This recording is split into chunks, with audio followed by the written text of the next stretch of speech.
Hello, my name is Theresa Stack. I'm an associate professor at Montana Tech in the Safety, Health, and Industrial Hygiene program. And this learning unit will cover analytical methods and how to read them and interpret them for setting up occupational safety and health or industrial hygiene sampling strategies and protocols. It's part of the Master of Science degree in industrial hygiene. I hope you enjoy this learning unit. So the goal of this learning unit is to gain an understanding of Nyhash methods or the systematic requirements that will ensure that your uh, samples, the data that you collect is accurate and precise.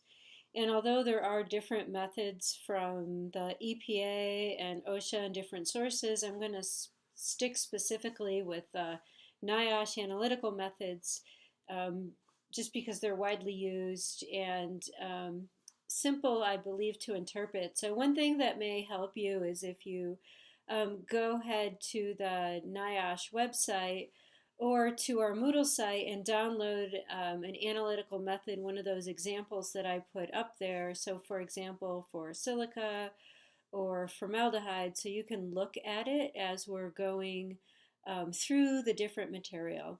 And finally, we'll start to get into the analytical sensitivity and the difference between the lab's ability to detect and quantify material or concentrations of agents in which you send to them. So analytical methods are based on chemistry techniques, and these methods describe how you as an industrial hygienist should collect the sample, and that's based on the accuracy of the lab to perform the data analysis. And so there are lots of other attributes on the cookbook or the analytical method that we'll look at to include both, as I said, the limit of detection and the limit of quantification, as well as the way that you would handle the sample and how many blanks are necessary to ensure accuracy or precision. The NIOSH Manual of Analytical Methods is a collection of air, biological, bioaerosol, and bulk analytical methods developed by NIOSH. There's different levels of their testability. They promote accuracy, sensitivity, and specificity in industrial hygiene analysis, and they're written both for the lab conducting the analysis and the industrial hygienist who is collecting the sample. OSH professionals must ensure that the lab that they're using can perform the analysis based on the method that you're using for sample collection. So it's important to pre-verify with the lab that the method that you selected is one in which that they can run the analysis on. And you can call the lab for that. So here is the website that you can go to by chemical name or chemical number and be able to find the method for which you would like to use. So I will demonstrate a quick example of that. So here I am on the Center for Disease Control and Prevention's National Institute for Occupational Safety and Health's section in the NIOSH Manual of Analytical Methods. And so if I go back to the index, I can search by chemical name.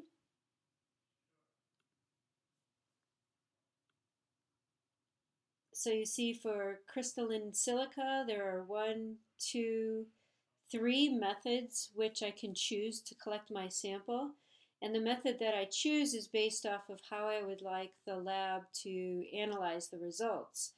And so you can see that nomenclature here on the side. And if I clicked on 7500, which is most commonly used in the mining industry, the method appears, and now I can use that to set up my sampling protocol.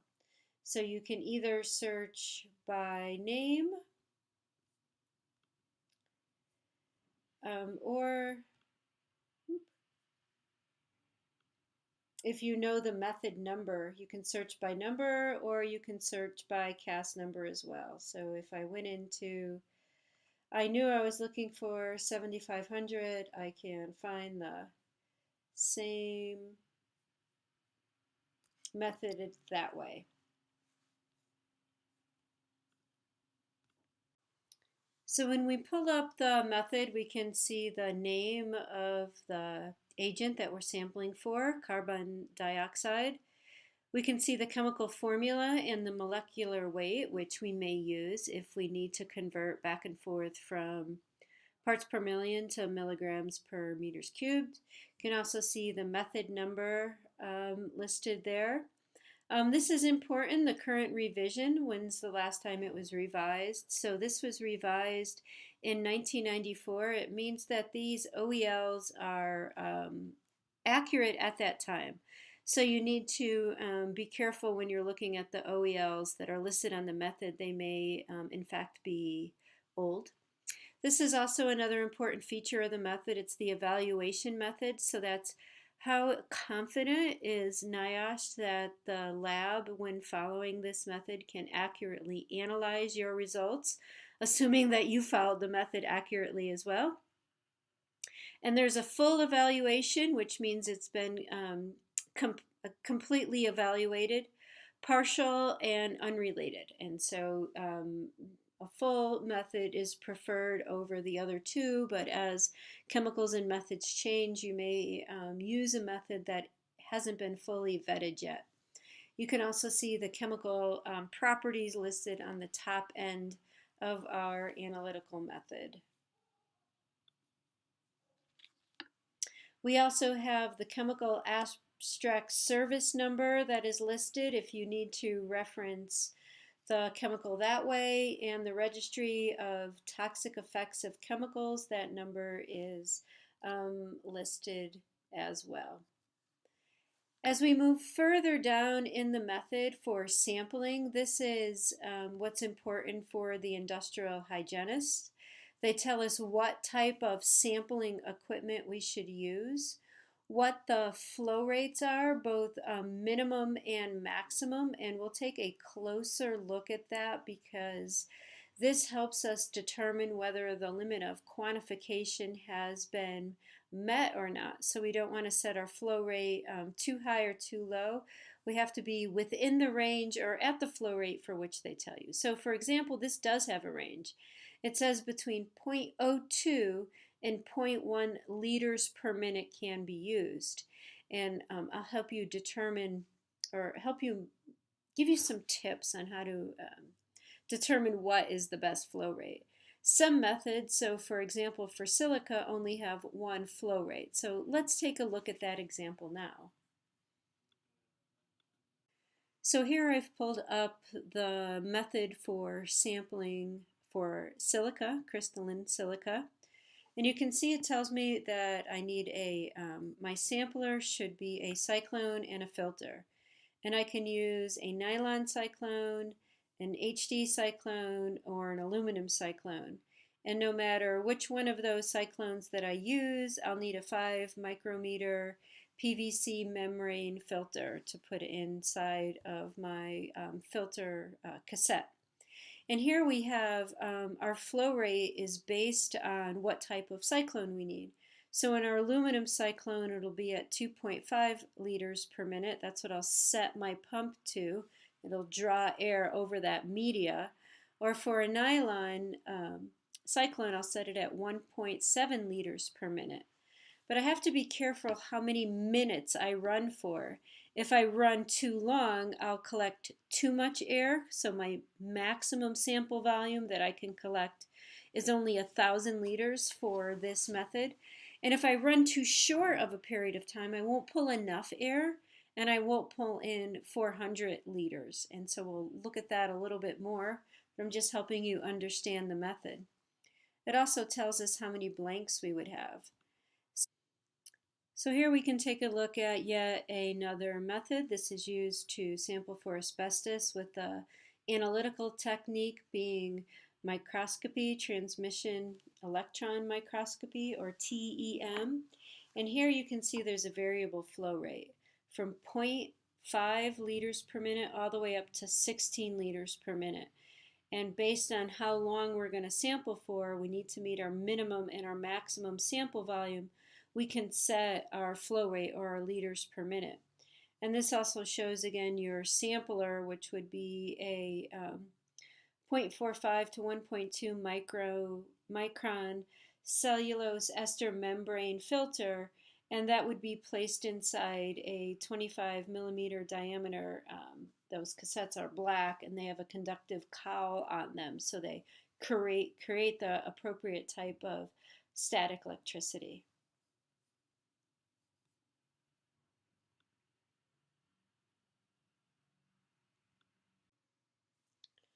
So our sampling method also gives us the accuracy. This is the limit of quantification, that between 2,270 and 10,000 parts per million, the lab will be accurate in being able to quantify or measure how much material is present on your sampling media. It also tells you how many blanks will be needed. Generally, there are at least 2 field blanks per sampling campaign, or up to 10% of your samples.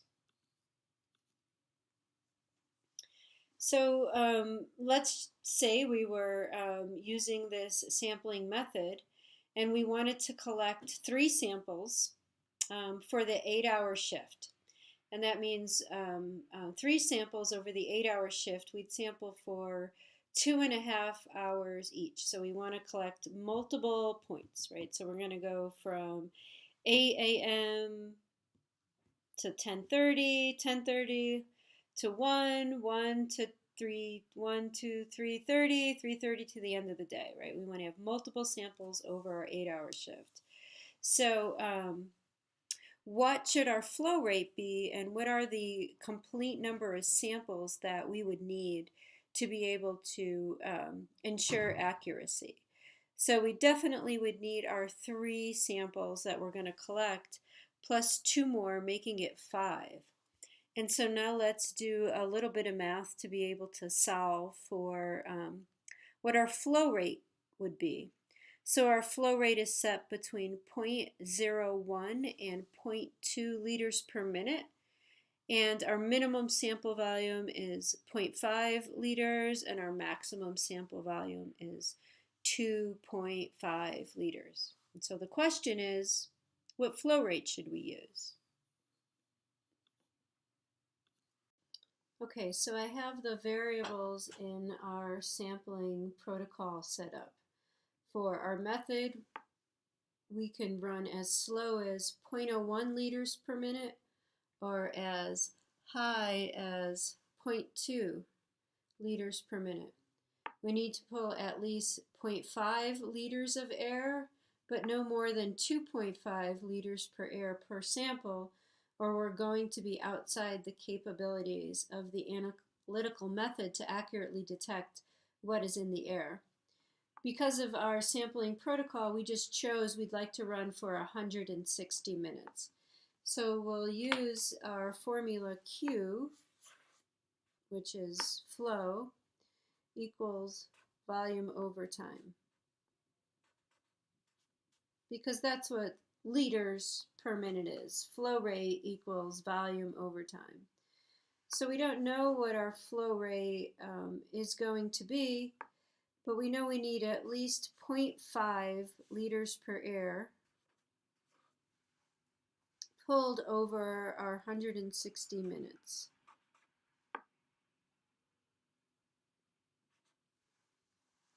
So when we do the math and we take 0.5 divided by 160,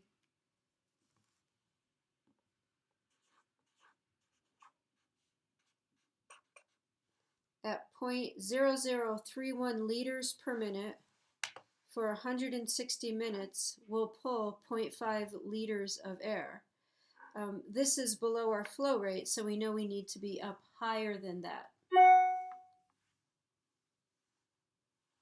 So what's our maximum volume? Our maximum volume is 2.5 liters, maximum volume from our method, over 160 minutes.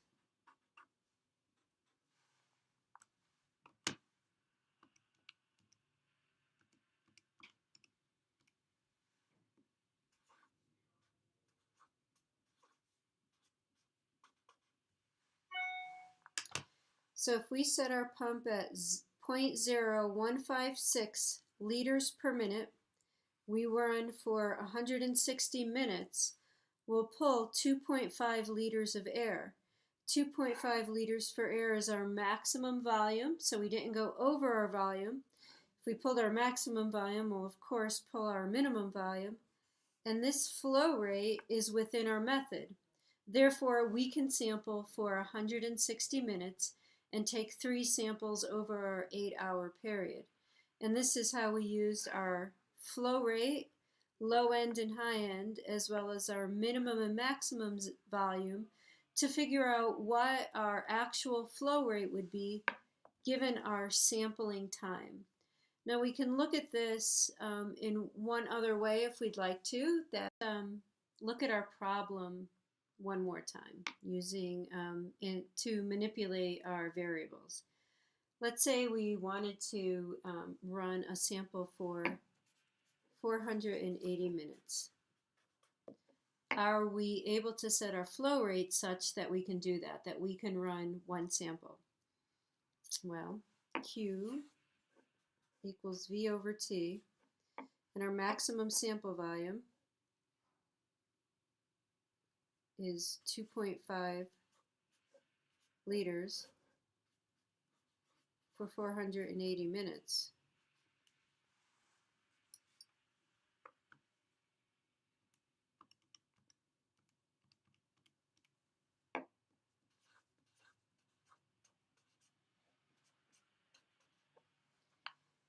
The only way to take one continuous sample for 480 minutes would be to set our sample volume, to set our flow rate, our sampling pump, at 0.0052 liters per minute. And you can see it's too low, right? So it will not be within our analytical method. Well then, what's the maximum amount of time that we can run for? Well, we can figure that out too. So our minimum sample flow rate is 0.01 liters per minute. This is our lowest flow. We don't want to exceed 2.5 liters per minute. And now we're going to solve for time.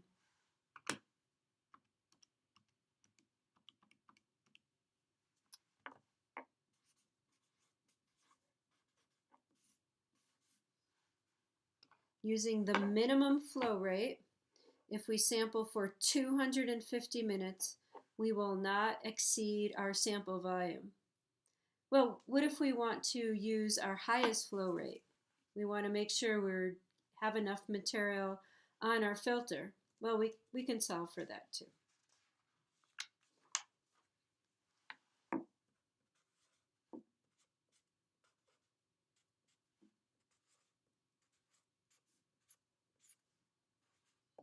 So using our maximum flow rate and our maximum sample volume, how long can we sample for?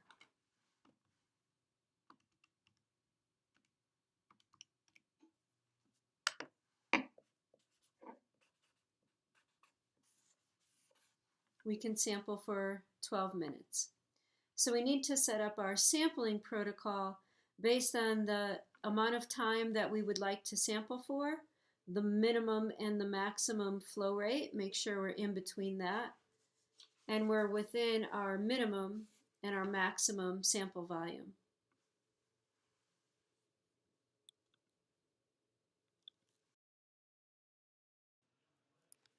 So the next two concepts that we can see are our analytical method, and it is written different ways depending on the method. They're not all consistent, and I don't mean to laugh, but it's what makes them somewhat confusing is the inconsistency in which they're written. But the range, and this one shows between 0.1 and 1.2 micrograms per sample. This is the method's accuracy or the limit of quantification. This is the lowest that the method can repeatedly measure. That's the limit of quantification. And that differs from the limit of detection. The limit of detection here is 0.03 micrograms per sample. And that means that the analytical method, the machine that's doing the analysis, or the human, can detect a sample as light as 0.03 micrograms per sample. They can detect it, but they can't measure it accurately. It can be measured accurately within the range or the limit of quantification. So it can be measured accurately between 1 and 1.2 micrograms per sample. And these are important concepts because some folks like to use data that's below the limit of detection or the limit of quantification when they are doing their industrial hygiene calculations, when they're calculating a time-weighted average. And the risk there is quite large, in which you are saying something is there in which it is not, or you're saying it's there at a low level, when in truth it simply cannot be accurately measured, limit of quantification, or accurately detected, limit of detection. And there is a really good chapter in our text, A Strategy for Assessing and Managing Occupational Exposures. And I'll also post that chapter, which talks about the treatment of censored data. And censored data is just that, data that's below the limit of detection or the limit of quantification. And so later on in the course, we'll learn some other calculations that we can do to ensure that we collect enough air, that we have a great enough sample volume to meet that limit of quantification.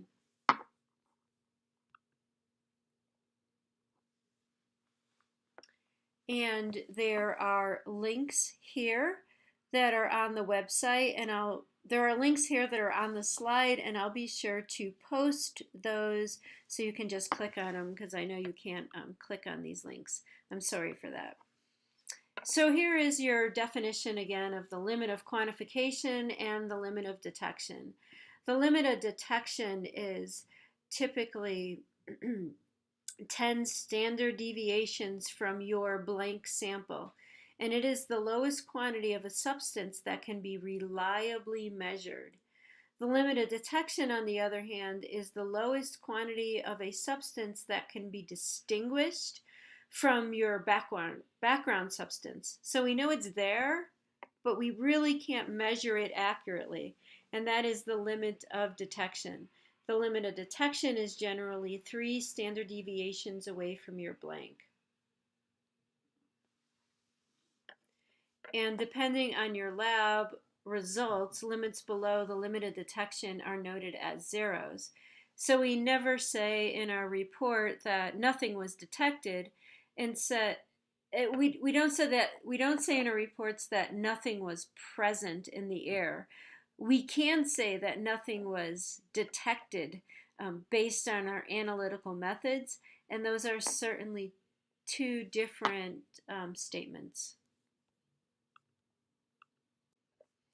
So I have a OSHA response letter here on limit of quantification and limit of detection, and I thought I'd put that in there for you to read so that you understand what OSHA is looking for. Although I know we're building our industrial hygiene programs beyond compliance, it's nice to have the interpretation from the experts. Concentrations below the detection limit are non-detect. Other values above that are reported and analyzed. There is no special requirement for results between the limit of detection and the limit of quantification, and usually they should be marked as 0 or non-detect in your results. If you're going to include them once again in your industrial hygiene calculations, be sure that you read the... Okay, let's do another time-weighted average calculation. And then a conversion. So I have the time times my concentration from the lab. So this will give me parts per million minutes, 120 times 0.35.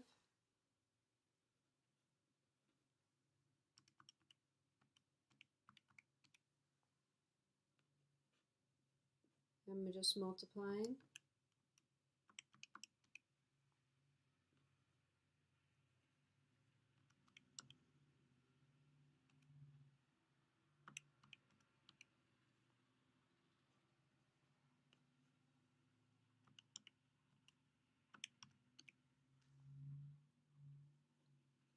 And I just threw my blanks in there. You would have filled out a sample volume or a time and sent that to the lab, but of course it should come back, hopefully non-detect. When I summed all this, I got my sum of time. So let's sum my sum of concentration.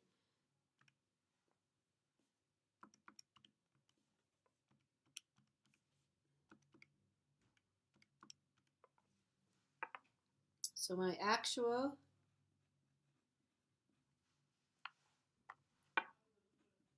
time-weighted average is the sum of concentration times time over the sum of time. So my sum of concentration times time is 262.6, and then my time will cancel out, so I'll be left with parts per million, divided over 500, gave me 0.5252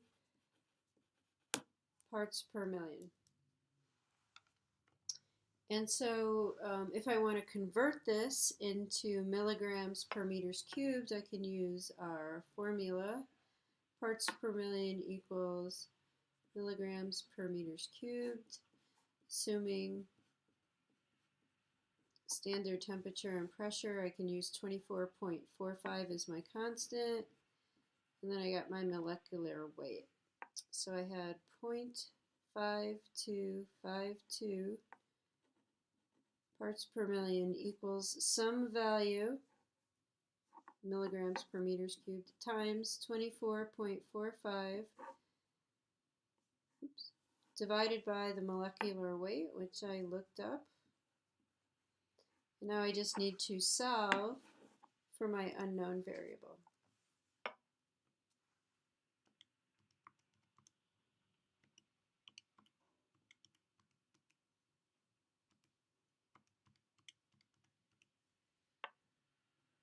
.64 milligrams per meters cubed.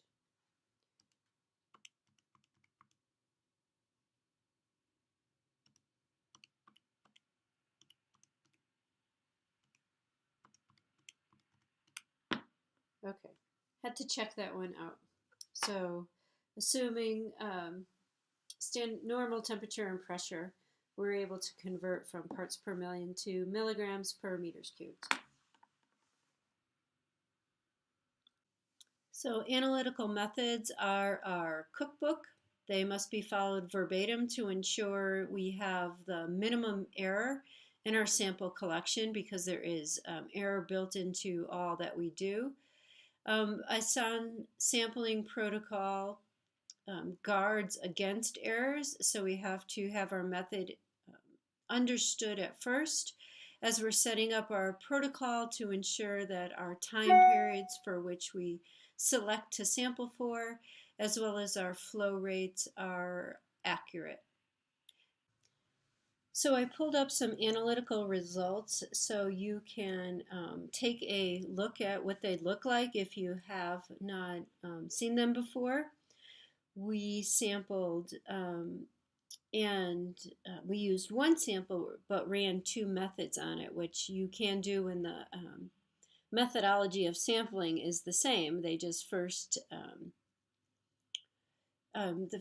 they weighed respirable dust, and then they broke the sample down into the different types of silica, so we can run two different methods on one sample. And so you can see here we had 0.12 milligrams per sample. And then when we take our 0.12 milligrams and we divide it by our sample volume, we had actually 0.098 milligrams per sample volume. Now down here for our quartz, our limit of detection was 0.01, and this parentheses here tells us something. So if we scroll down to the bottom of our method, you can see that the parentheses tells us that the test results is between the limit of detection and the limit of quantification and has a higher analytical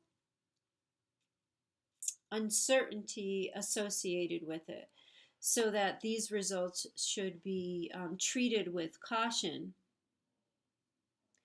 And you also can see the reporting limit, which is listed as your RL. So we wouldn't report any samples that are below 0.02 here, our reporting limit, as well as our reporting limit. And here are samples. Oops, sorry, that was up here. There we go. This is the one we were looking at. So our samples here are unreliable because they're between the limit of detection and the limit of quantification. And you can see that they are between our reporting limit and our limit of detection. And so we'd be very careful in the interpretation of these results, although we can use our interpretation of our respirable results, which we saw again here, but here we had good results. So we had 0.15 milligrams per meters cubed with 16% quartz, and we would compare that after looking at our standard analytical errors and running some confidence intervals with the current occupational exposure limit for quartz silica.